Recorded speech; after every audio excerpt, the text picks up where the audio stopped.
Hi and welcome to the Market Alert for Wednesday, the 21st of April 2021. So yesterday we saw the futures slide for second day amid renewed virus worries. An interesting subhead here as well, and it says optimism is running very high and the earnings outlook has likely been priced to perfection at these levels. So anything less than absolutely stellar results will be or may be viewed to be a negative surprise.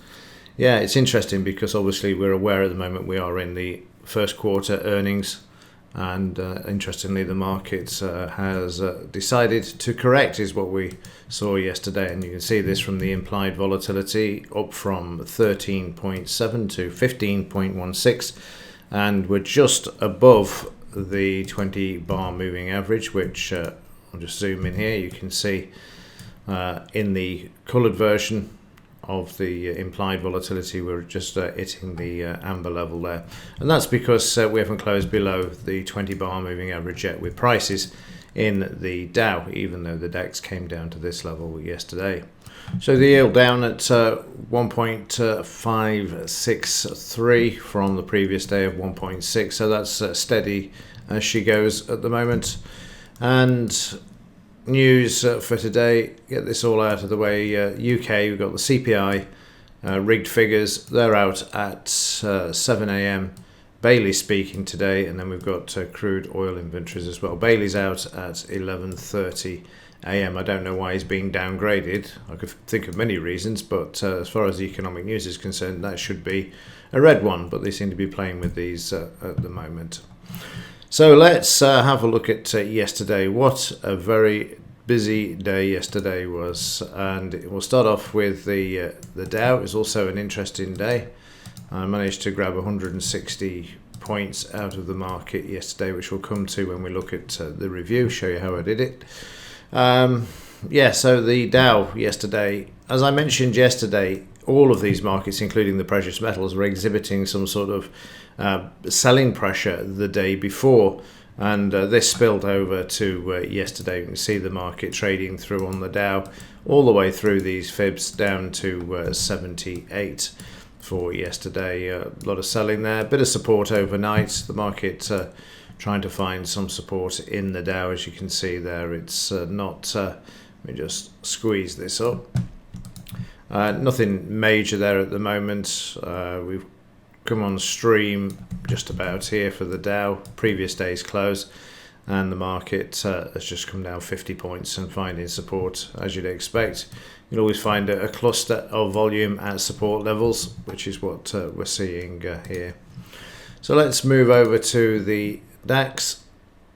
Very interesting day on the DAX, as again, let me just readjust this chart. I've normally done this, but slightly late this morning and lots to do. So let me just zoom in a bit more so you can see what's going on here. But like I said, I'm going to show you this in real time in just a moment. But we can see again, we had this selling the day before. I mentioned this yesterday, and we see the market trading down to 38. Now, we did have fibs in from here to this high, and you'll see those when we look at the review of yesterday's trading session and why the market traded down to this point. And you can see overnight the market trying to find some support in the DAX, trading and closing just below the 20 bar moving average there. So a bit different picture in the DAX. Now, we could see a bounce today because of the amount of selling that went on yesterday. So from this high to this low is where I would draw in the first set of fibs back to the upside there. So let's just have a look. And obviously before this we're going to take out other areas as well. But this 38% would be the first area. What I was looking for yesterday was the market to go up to that 89 and then sell off, but of course that never happened. The market went to 89% in the smaller time frame again, which I'll show you in just a moment, and then moved down. So on just in case we get some sort of move back to the upside, these are the areas of resistance, and included in this of course is the 5 bar moving average as well. You need to see the prices get back above this. Depends what the powers that be have in mind today to bring the market back. They won't want it collapsing just yet. However, the implied volatility is nowhere near an exhaustion point, because we're at 13.7, and what we normally get is 100% increase. So we'd be looking at the 26% level before we had a confirmation of the correction ending, if we do have a violent one. Not saying that we're going to, but if we do and we see more on the downside, then you've got to look at the implied volatility. It will double. Once it doubles, it will then start to find support. So just again, it's these sort of things you've got to keep in mind. At the moment, we're seeing support in the German DAX, and overnight we've got, again, similar to the Dow, the market opening previous day's close, trading a bit higher in a range of 70 points there, and coming back and sitting on yesterday's close at the moment. You've got the 200 MA there. Again, you'll see spikes at the 200 MA, bringing the market back. DP above, we need to trade up to this if we're going to move higher. And again, I'm just going to squeeze this up a bit more so we can see exactly where we are trading and why it's important to do this. So DP, then up to the R1, and then the previous day's high. So you can see the previous day's high is 100, 200, 250 points back to the high. I'm not saying that the market's going to get there. I'm just saying that you can see how far away that goal is if the market is to move higher. But then just look at Friday, the market moving up 180 points with no problem whatsoever there. You just never know. You've got to cover both sides, be aware of what you've got on the upside and on the downside. And on the downside, we don't want to take out yesterday's low, because if we do, then we start moving down to the 38, through the 38, and then these other levels here. So again, as long as you know where you are in the bigger picture, then you can trade accordingly. Right, a quick look at the metals, the dollar, and then we'll move on to yesterday's trades. So silver, miraculously, moving to the upside.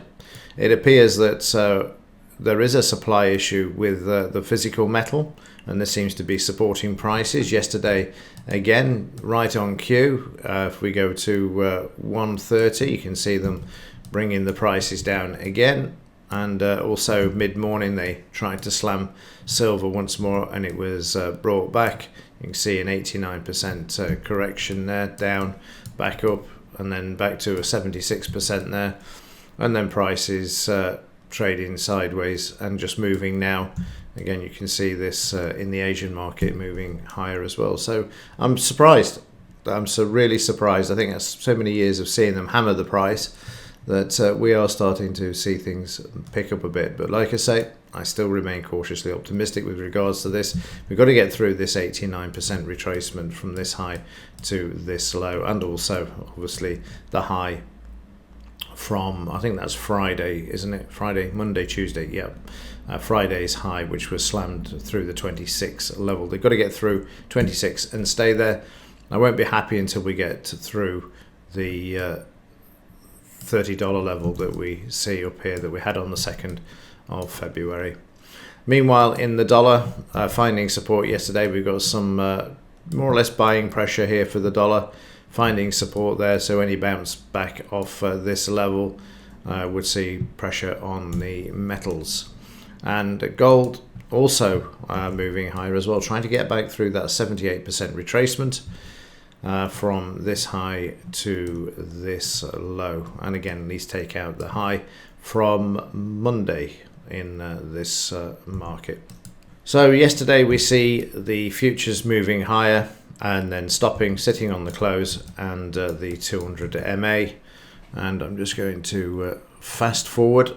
I'll go through this quite quickly because there's a lot to get through. The market then, here we go, kicking off. We had the market moving to the upside. And what I did here, I'm just going to wind this back. I took this high in the futures and this low that was left behind as we started the session. You can see there was a bit of a struggle. We've got the 200 MA. What I did was draw in the fibs. I was looking for the market to fail at 89% and we'll see prices moving up and failing at 89%. And then from there on, that was the high for the day. You can see how the fibs work, and prices then moving down. Didn't fill the sell signal there, as prices then moved slightly lower after. And then at this point I could see the market was weak. It had been struggling to hold, and then what I'd said the previous day, or in yesterday's market alert, about the selling the day before, there was weakness in the market. I could see there that we've got some selling pressure coming into the market, or supply, whatever you want to call it. And the new indicators that are being written into the chart at the moment will highlight these areas. And when I saw this, I decided to take advantage of it and went short. And I stayed short until the middle of the afternoon. So as the market started to move lower, I moved the stop to break even. I could see there was weakness. I wasn't put off by what was going on. I could see all day I was going to get these sort of bounces in the market, particularly at the low. But I looked at the daily chart, and you'll see this as we go through here. I keep looking back at the daily chart to see where we are. And again, the market then moving through the low. And there you go. You can see I started. You'll see, if you see the screen flash, it's because I've been looking at the daily chart. I keep going back and forth, and I could see here that we were just taking out the 5-bar moving average and the 50% retracement from this low to this high that we drew in yesterday. And the reason I was hanging on is because of that weakness that I could see from yesterday, which, like I say, I already mentioned in yesterday morning's market alert. So you see these areas of support, and then the prices just kept rebounding. And when they rebound and come back up to the 20-bar moving average, and you get, here we've got the market coming up to the BRN. We then see some selling at the BRN, and these are re-entry places. These are areas where you can tuck underneath and then go short. Again, you can either add positions, or you can just, if you're not in the market and you want to catch a few points to the downside, because the market's already established its direction now, having closed below the previous day's low and what was going on in the daily chart. And this is why I always start with the daily chart, because it gives so many clues if you are prepared to look for them. So at this point, my stop is still at break even. I've got other things to do, and left the desk. If it came back, it came back. And then when I did return mid-morning, I had a look, and I'd actually drawn in the fibs on the 4-hour chart as well, and I could see that we were really motoring to the downside. We've got some weakness, and then my focus became the 89% area to consider taking profits if the market continued lower. So I'm going to continue through it, and you say that flashing is me looking at the daily charts. If I just bring it back, each time I got to a certain point in the market, I would go back and have a look, remove the fibs, add in this low that you can see here, the market then taking this out. But my focus was the 89%, because the majority of the time the market will stop in this area. So here we've got down to the S2, and I keep going back and forth, and I'm going to wind this through because I recorded all of it through the morning just so you could see it. And again, here we have another situation where the market comes back, finds support at the previous support, and then goes to 89, stops. And again, if you look at this volume bar to this one, we have some supply issue or selling pressure coming into the market. Again, close below the 20 bar and the 5 bar, and the market resumes its downward trend. So these are all the techniques that you can use in order to re-enter. But like I say, there's new indicators being written at the moment that will highlight these for you. So the market's now going a bit quiet, but picks up. The Dow futures open, and they try and bring the market back. We're down at 78% now. And they decide, well, let's just bring the market back, shall we? And again, I'm still at break even at this point. Over 100 and whatever it is points, over 100 points locked in at this stage. The market starts off, it looked like it was going to move higher. It failed to move higher, even though we got all of this beforehand. It failed. There's too much weakness in the background, but then the market put it in an official sell signal there, and prices continued to move to the downside. There was a bit choppy, I have to say, but again, you'll see how the market came back up, and the nuances in the volume are really important. I think that's that bar. Yeah, again, you can see we've got selling pressure again, and these, like I say, will be automatically highlighted in the next version of the software, which will be within the next week and a half for you. So down to the 89% now, and in this area I'm starting to look to see if we've got some buying coming into the market, and we did. And unfortunately for me, I decided, okay, well, I'm 160 points up, I'll take that off the table because we're likely to get some support. And yeah, I was right. The market started to come back. In fact, let me just go back here a second for you to this area, and here,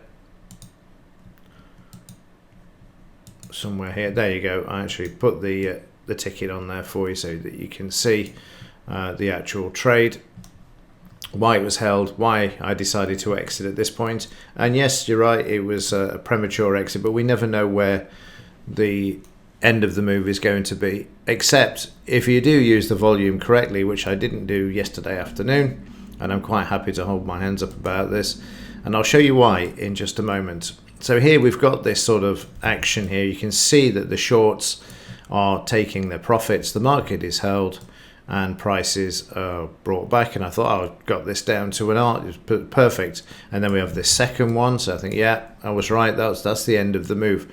However, again, we look at this bar here, we can see that we had more selling pressure. Again, the volume is 90% or 100% of the previous bar. The range is less. We're just closing below the BRN, and this is an ideal place to get short.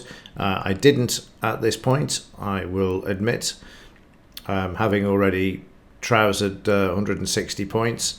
I just thought the market would trade sideways, so much from what I was thinking, because the Dow decided to head south.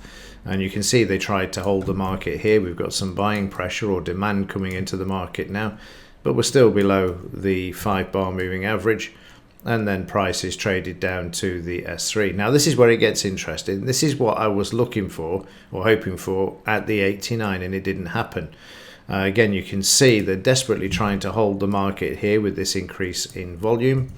This fails, and then I drew in the I had already drawn in the 147 from this low, and then I could see the 20-bar moving average, which is going to be where the market was likely to stop. Now watch the volume here.